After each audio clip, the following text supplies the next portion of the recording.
as a home visitor, a lot of things that we bring into our homes, it's in our arsenal. We have to be equipped with certain tools that makes our job effective and efficient. So I challenge David here to go to any store and find at least one item that then we can battle against each other to see who can come up with a better strategy in using that item. Not only just a strategy, but also something to give back to you parents. This video is definitely going to be interesting. It's not scripted, it's not planned. I picked different toys, he picked different toys, and we're going to battle right now. So we're going to leave you as the audience, the judge, the executioner, and the jury on which toys, Whatever order that goes in, however you feel it is. So right Take now, it like the pie it is. Right now, we're going to show you the items that we picked, and then we're going to make separate videos where we battle one-on-one and see who takes away the crown. So, David, because you're younger, I'm going to let you go first. What's your first item that you want to show off? The first item, I'm going to have to go with my number one favorite. It's always accessible in the house because we've always had one, either if it's your first child or if it's your, the third or fourth child, there's always one accessible in the house. So, I picked a good old-fashioned ball. I guess it's an oldie but goodie. I mean, it's a safe choice. It's a safe pick. All right? So many extra activities we can do with a simple ball. And it applies for almost all ages, from 9 months all the way up to 36 months. And probably even 36 years. If you can throw a ball, catch a ball, I mean, it doesn't really matter your age, but it's a safe pick. Good pick, safe pick. Now, my first choice, it's going to be some good old Play-Doh. This one actually comes with a few items that we can work with your child. I mean, it's working on sensory because of the texture, the fine motor. You even need some gross motor to actually push it on down in order to make the shapes. So this is one of my first choices. So for my second choice, I sort of did a roundhouse kick on Alex on this one because typically the item that I'm about to bring out right now is my second item. We usually see these around birthdays. Now, a lot of the times our toddlers can't really use these tools just yet, but it's good practice in the home. What it also does is focusing on more of the motors of the mouth for the oral part of speech.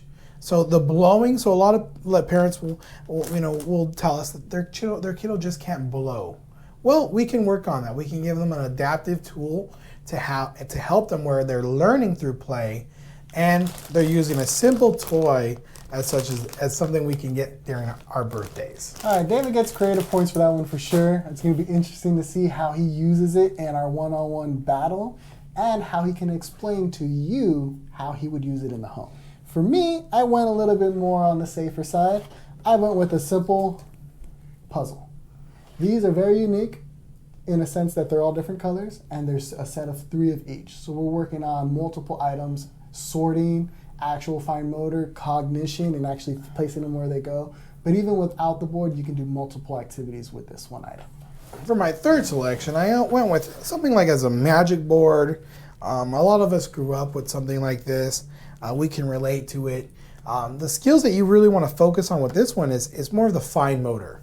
I don't know if you can tell in the camera though, it has a very small pencil pin that you're going to be using, so you're really going to be focusing on more of the the grip of the 2 fingers and thumb, which the proper way to hold a pencil or pen, which a lot of the times our toddlers struggle with. So it was something I thought very creative. We can work on different things. We can work on lines, horizontal, vertical, circular, and also we can work on our ABCs once we get to more of that 30-month range. It's a good choice. It's a good choice. I'm going to stick with that fine motor, and I found a very unique item.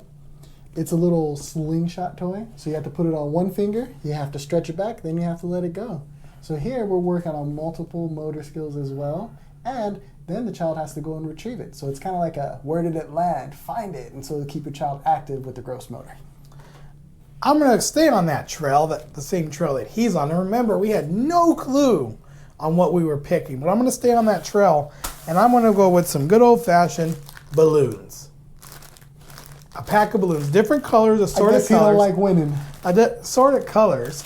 And what you can do is, once again, you're working on the motors of the mouth because speech is such a huge thing in our milestones, and we want to focus on all those muscles of the mouth. So by blowing into it, parent, you're going to be blowing into it, and you're going to demonstrating what you want, and you're going to let go on cues of ready, set, go, and let it fly around and have the child track it, and also prompt them to go pick it up and bring it back to mommy or daddy. No, David, you made some good choices, man. Some good choices, but I don't think anything can compete with water toys, especially during summertime when it's hot. You want to break out some water. These little fun ones is for squeezing for the fine motor. So cognitively, your child has to learn how they have to put it under the water, squeeze it, slowly release it to fill it up, and then you got yourself a little squirt gun. Once again, on the record, we had no clue what we picked, but we're totally involved into 0 to 3 learning and 0 to 3 development that I also picked something similar, not exactly like that, but you can place these little items. They're little frogs and lizards, and what I was thinking you can do is do a sensory bin. So you can place them in water, you can place them in sand, you can have them, use imaginary play with them, where maybe their habitat where they live. They're also different colors, so you can work on the colors and sorting of the items, identifying them by the color. So many great things with this little, and this could be, boys and girls. Yep. So that's a good one, and we're gonna finish off. I kind of got stuck on Play-Doh. David's right, we didn't go together, we didn't collaborate on this. It was a literally open challenge. Hey, you go pick a top 5, I'll pick my top 5, and one of the ones that I found was really amazing is some more Play-Doh. But what's unique about this, when you buy enough of these packs, it actually shows you, not sure if you can see it, but once we do the individual videos, I'll show you a little bit more, that if you mix certain colors together, you get a new color. So with that, you see what we're going to be using. We're going to be battling it one by one and going into more detail how we would use them in the home, so that way you guys have some ideas as to how you can use them as well. In these times, especially with schools getting back into session, we're having to educate our kids at home. Hopefully this is something that for our 0 to 3 population, something you guys can use and take away and apply it. Please like, subscribe, share, tune in. We're gonna try to be putting out 5 consecutive videos so you guys won't have to wait too long. All right? David, time to level up. zoom. Boom!